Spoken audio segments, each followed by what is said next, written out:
Imagine being able to make that man think about you all day, without flooding his phone with messages, without trying to prove your worth, without chasing after perfection like it's the price of love.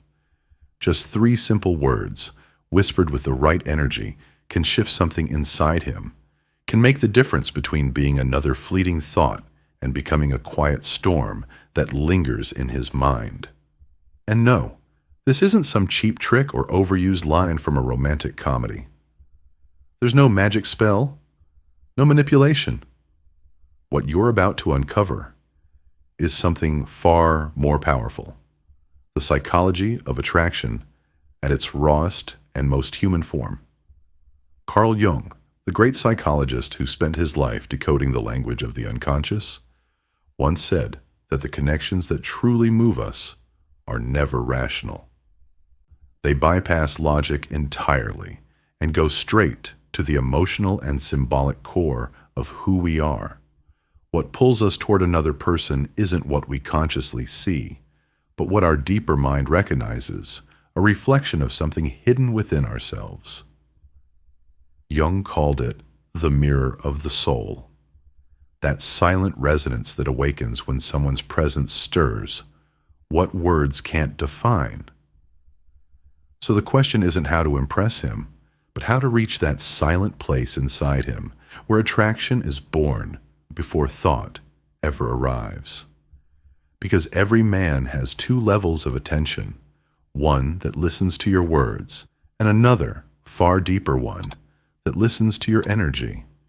And when you speak in a way that touches that energy, you don't just enter his thoughts, you inhabit them. Most women start conversations politely, safely. Hey, how are you? How's your day going? Harmless, predictable, forgettable?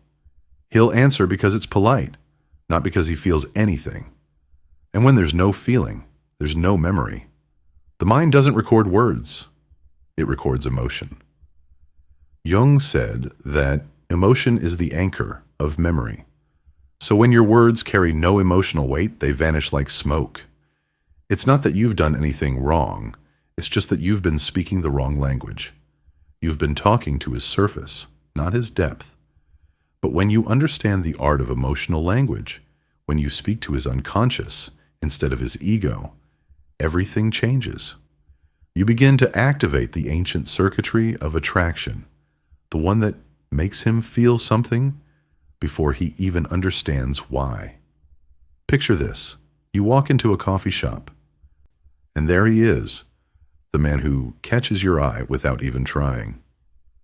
Most women would say something polite, something neutral like, "Is this seat taken?" or "How's the coffee here?" Safe, predictable, quickly forgotten.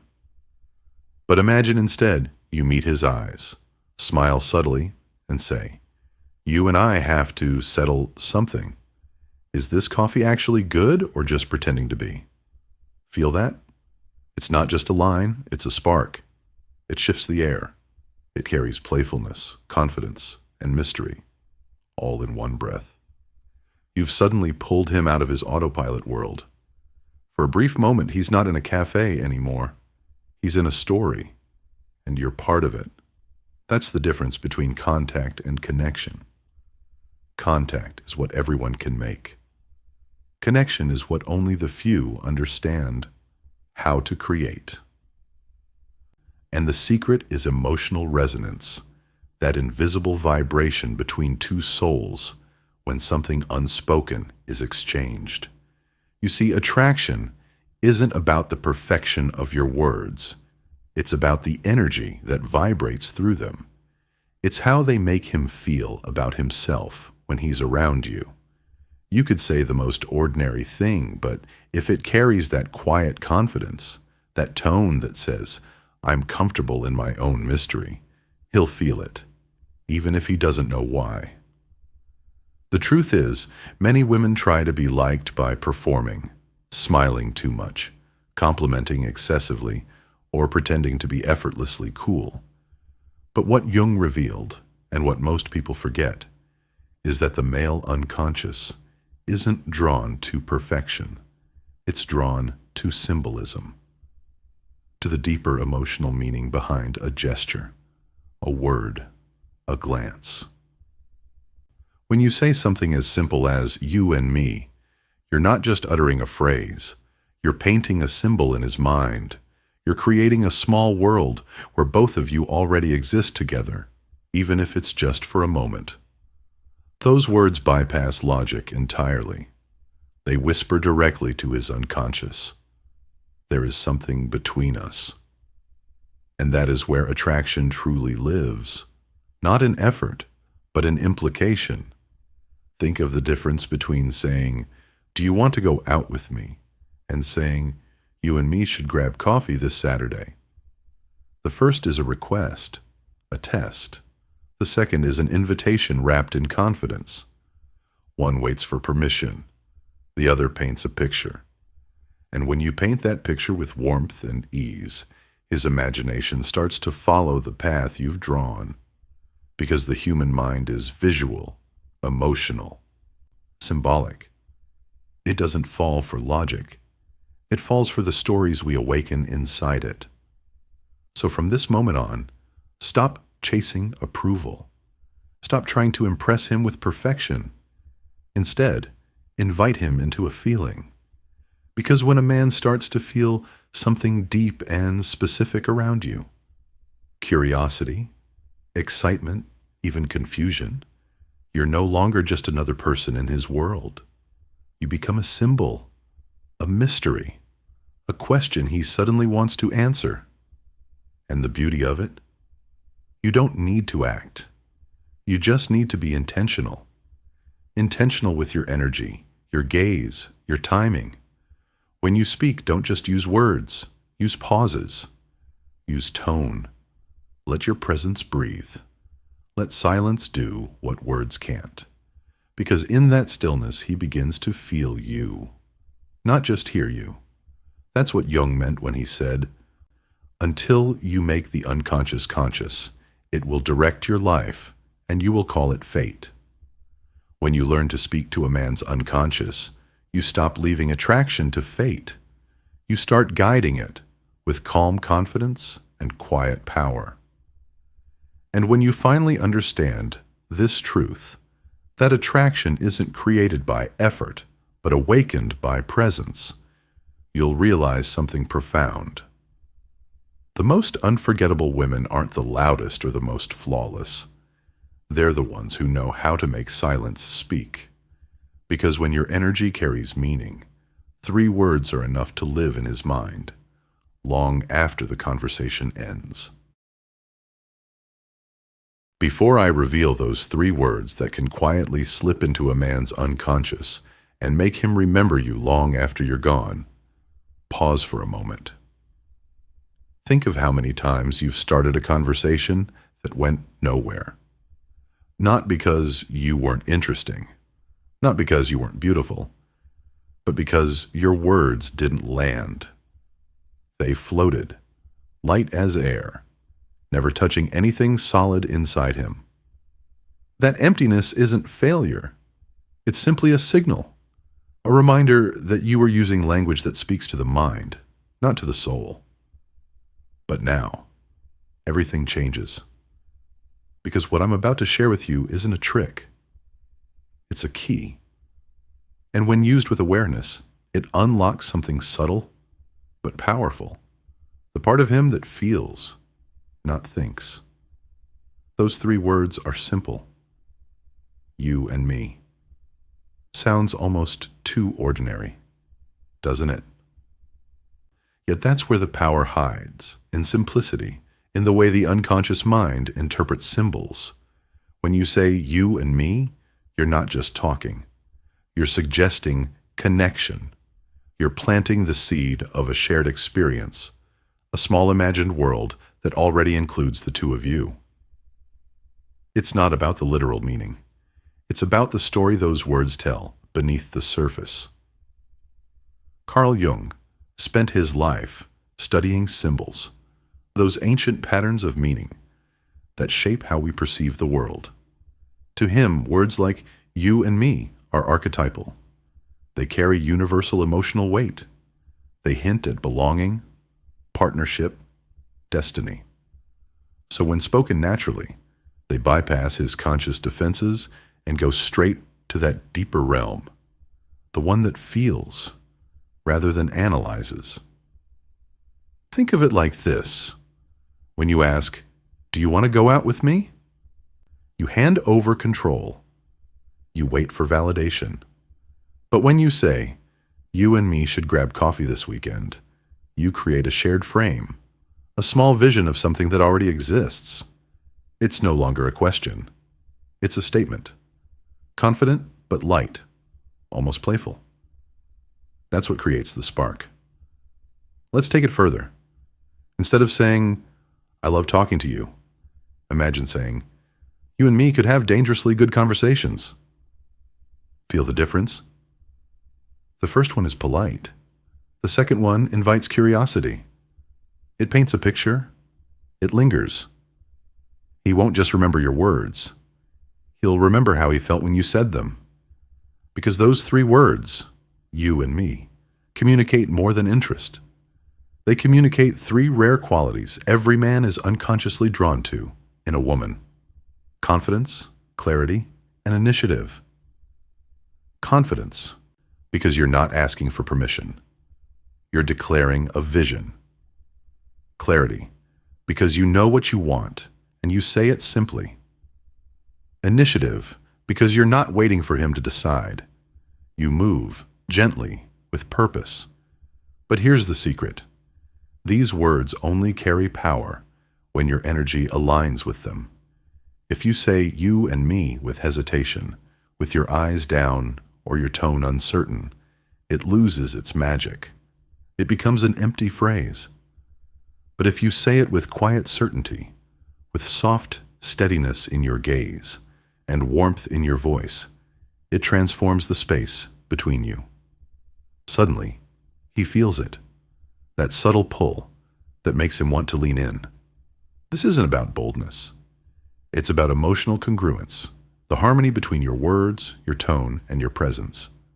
When all three align, even silence becomes magnetic. But timing matters. If you use those words too early, before any real emotional rhythm is built, it can feel forced. So choose your moment. Use them when the energy is already flowing, when there's laughter, shared interest, a little spark of tension. For example, if you discover you both love the same kind of music, say, "You and me need to see them live one day." You're not demanding. You're imagining. You're creating a micro-world where connection already exists.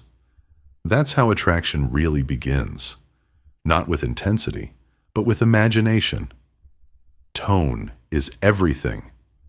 You could speak the most powerful phrase in the world, but if your tone carries insecurity, the energy collapses. True confidence isn't loud. It's stillness, that calm certainty that doesn't need approval. It's the way your voice rests when you say something you truly mean.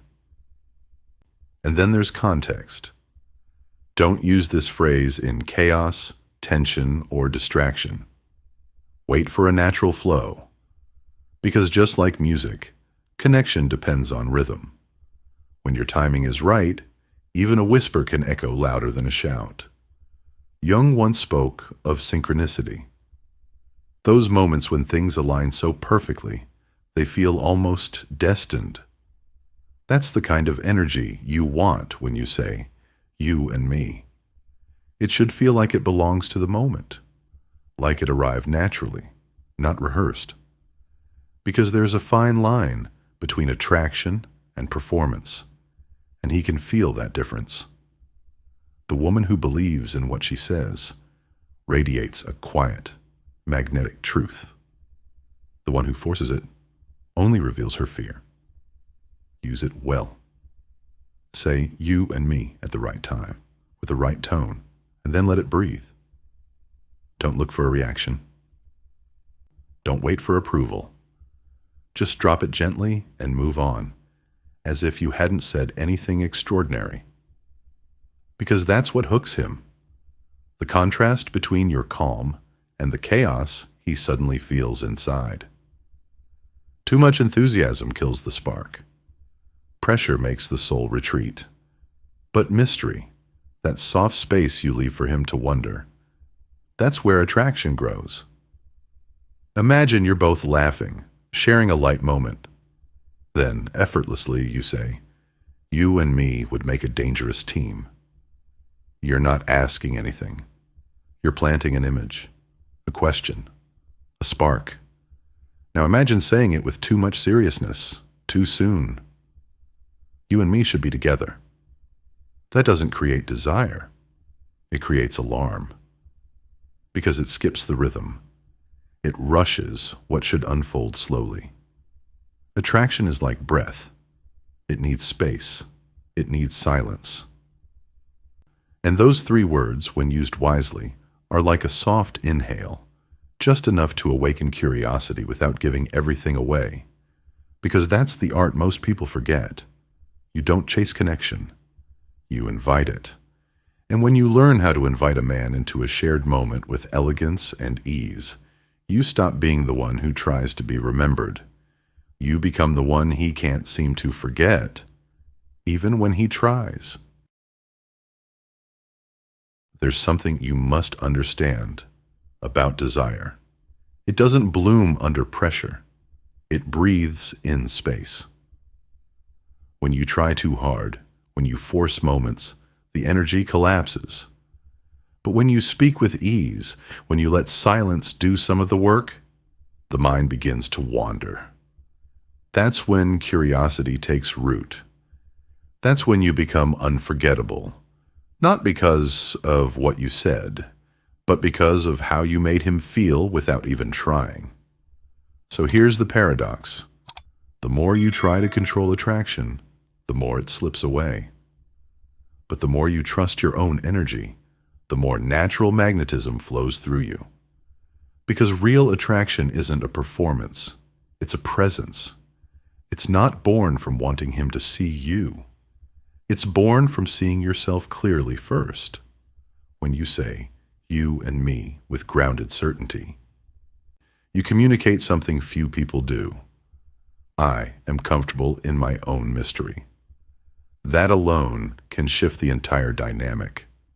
It tells him, "I don't need you to define me, but I'm open to something that feels alive."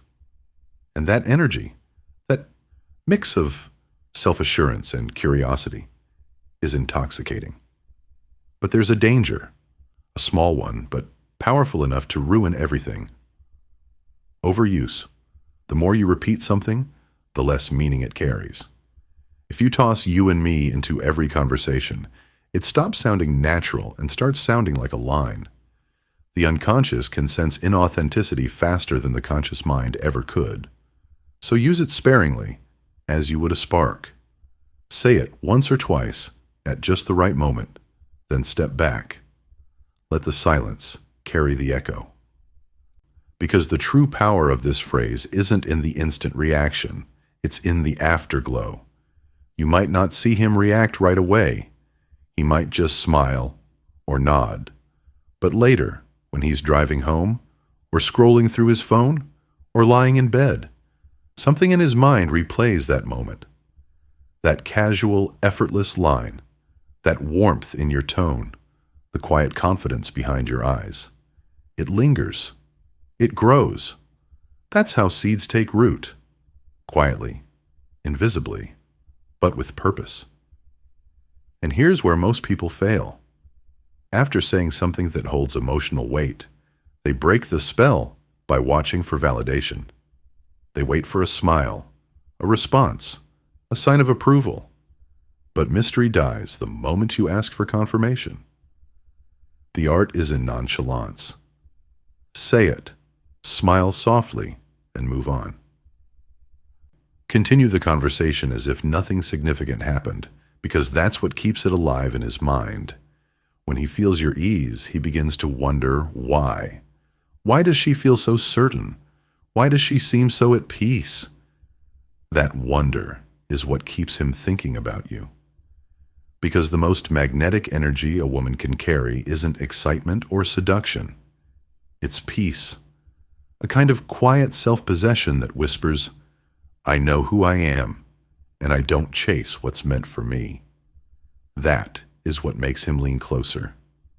Not because he's trying to conquer you, but because he wants to understand you. Now let's talk about what most people overlook entirely, body language. Jung once said that the body expresses what the soul cannot speak. Every movement, every pause, every breath carries emotional information. If your words and your body don't agree, the unconscious always listens to the body. So if you say, you and me should grab coffee, but your eyes dart away, your voice trembles, your shoulders cave in, the energy contradicts the words. He feels the uncertainty. But when you hold eye contact for a heartbeat longer than usual, when your shoulders stay relaxed, when your smile is soft and unhurried, your body says, I'm comfortable here. And that message lands more deeply than any word ever could. Confidence doesn't mean domination. It's not about being loud or overly flirtatious. True confidence is quiet alignment. Your words, your breath, your posture, all moving in harmony. It's the subtle power of someone who doesn't need to prove anything. And men, on a psychological level, are drawn to that alignment. Because it represents balance, something they crave more than they realize. Your calm becomes a mirror for their restlessness. Your centeredness becomes the energy they can't quite explain, but can't walk away from either. Picture this. You're in a conversation that flows easily. Laughter comes naturally. There's warmth between you. Then, in a tone that feels almost like a secret, you say, you and me would make a dangerously good team. Then you pause, not to wait for a reaction, but to simply breathe in the moment. That stillness, that ease, is the magnet. He doesn't hear a line. He feels an invitation. But say the same phrase with tension in your body or fear in your voice, and it all collapses. Because energy doesn't lie. The unconscious picks up on every subtle cue, every tiny vibration that language can't hide. And that's why you must never forget, the real magic isn't in the words, but in the state from which you speak them. Speak from calm, from curiosity, from groundedness, not from need. If your energy says, I need you to respond, he'll pull away.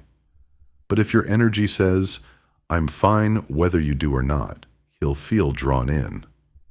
Paradoxical, but true. Detachment is the most magnetic force in attraction, because men aren't just pulled toward beauty. They're pulled toward mystery, toward women who carry silence with strength.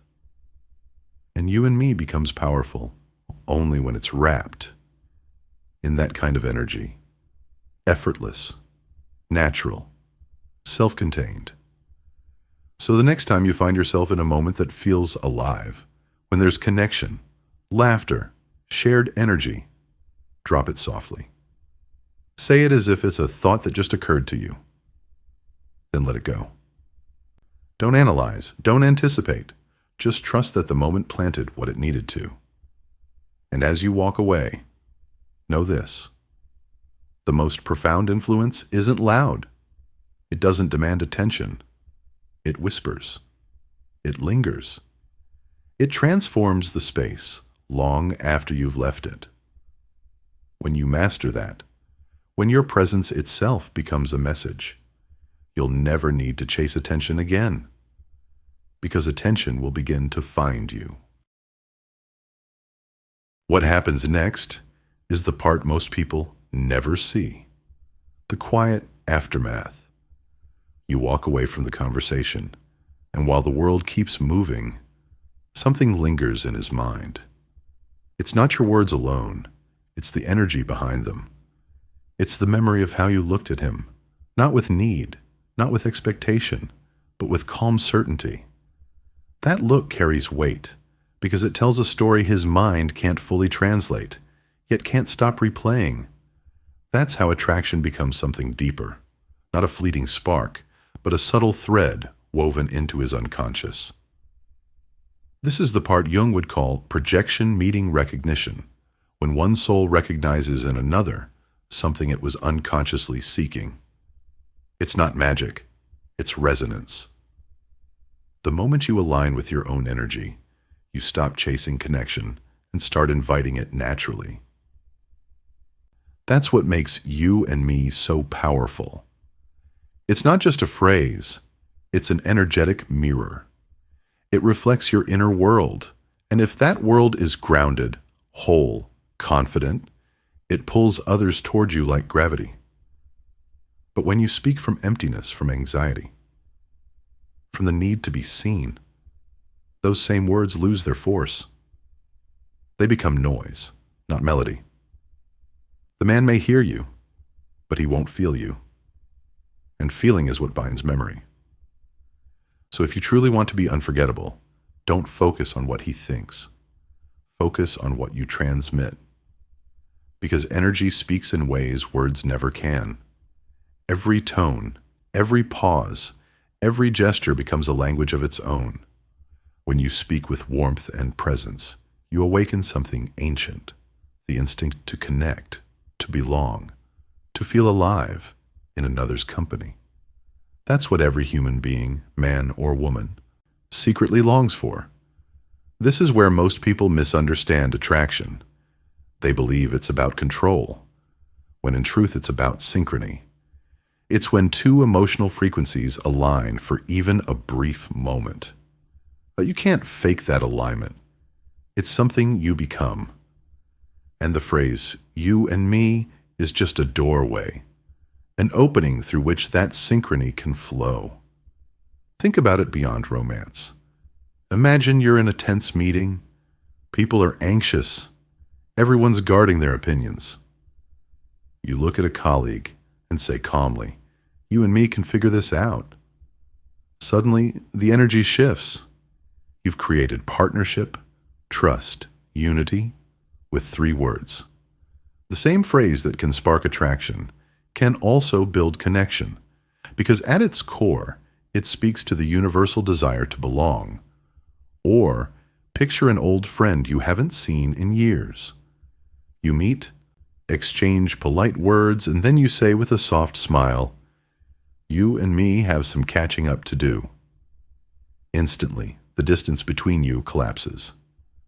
There's warmth, nostalgia, a sense of safety. Because those words don't just express an idea, they invite emotion. That's what Jung meant when he spoke about archetypes, symbols that touch the collective unconscious, the emotional blueprint we all share as human beings. You and me awakens the archetype of connection, of shared destiny, of 2 energies meeting halfway. And when spoken with awareness, that small phrase can ripple through every area of your life: love, friendship, work, even the relationship you have with yourself. Because in the end, the point isn't just to make someone think about you. The point is to awaken your own inner presence, that state where you don't seek validation because you already embody the energy you want to receive. When you speak from that space, your words become magnetic. You start noticing how people respond differently. Conversations deepen. Interactions feel more meaningful. Doors open that once stayed closed. Not because you changed who you are, but because you finally began to communicate with intention, with soul, instead of strategy. And this is the quiet revolution Heartsync X lives by. Real connection doesn't come from being impressive. It comes from being in tune with yourself, with the moment, with the unseen emotional rhythm that flows between people when they meet authentically. So when you use you and me, don't think of it as a tactic. Think of it as an offering, a bridge built of presence. Use it sparingly, with grace, Speak it as if it's already true, but never as if it's owed to you. Then let go. Trust that the energy you planted will travel further than your voice ever could. Because what truly makes a woman unforgettable isn't how much attention she gets, but how deeply she anchors in someone's emotional memory. That's the kind of presence that stays, the kind that can't be replaced or replicated. You'll notice something interesting once you start practicing this. The more you center yourself in calm, grounded confidence, the more effortlessly people respond to you. Not just men, everyone. Because true magnetism doesn't discriminate. It radiates. It's the light of a person who no longer seeks approval because she knows her value without needing to explain it. And that's what Jung's wisdom ultimately teaches us, that what you attract is always a reflection of what you embody. The outer world mirrors the inner one. So if you want to be remembered, become someone who moves through life with consciousness, intention, and a touch of mystery. Because you and me isn't just a phrase between two people. It's a philosophy, a way of living that says, I see you, I include you, I trust the moment between us. And that's the kind of energy the world is starving for. So the next time you speak, speak with purpose. Let your words carry warmth. Let your tone carry peace. Let your silence carry strength. Don't rush to fill the spaces. Let them breathe. Because it's in those quiet spaces where connection is born. And when you master that, when every word, every pause, every glance becomes intentional, you stop chasing attraction and start embodying it. So, the next time you look into someone's eyes and say, you and me, say it like a secret only the two of you understand. Say it with calm confidence, not desire. Say it as if it already exists. Then let it drift into the air and walk away knowing that something has shifted. Not just in him, but in you. Because in the end, real power isn't about control. It's about resonance.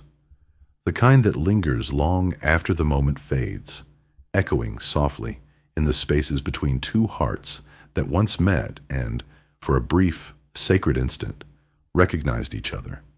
And that's the beauty of it. Sometimes 3 words are all it takes to remind someone and yourself that connection isn't found. It's created. And if these words stirred something inside you, that quiet recognition, that reminder that your voice carries more power than you ever believed, then don't let it fade when the video ends. The way you speak, the energy you bring, the calmness you embody. That's where your real magnetism lives. Remember, connection isn't built by chasing. It's awakened by presence. The world doesn't need another woman trying to prove her worth.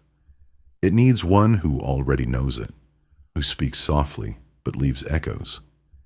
If you felt that truth tonight, take a breath and let it settle in your heart. Because from this moment on, you'll never speak the same way again. If this message resonates with your soul, subscribe to Heartsync X, a space for those who crave depth, self-awareness, and real emotional power. Hit the like button, turn on the bell, and share this with someone who's forgotten the strength of their own voice. Because when hearts begin to sync, even 3 simple words can change everything. You and me, right here, right now. Let's keep awakening what the world has forgotten.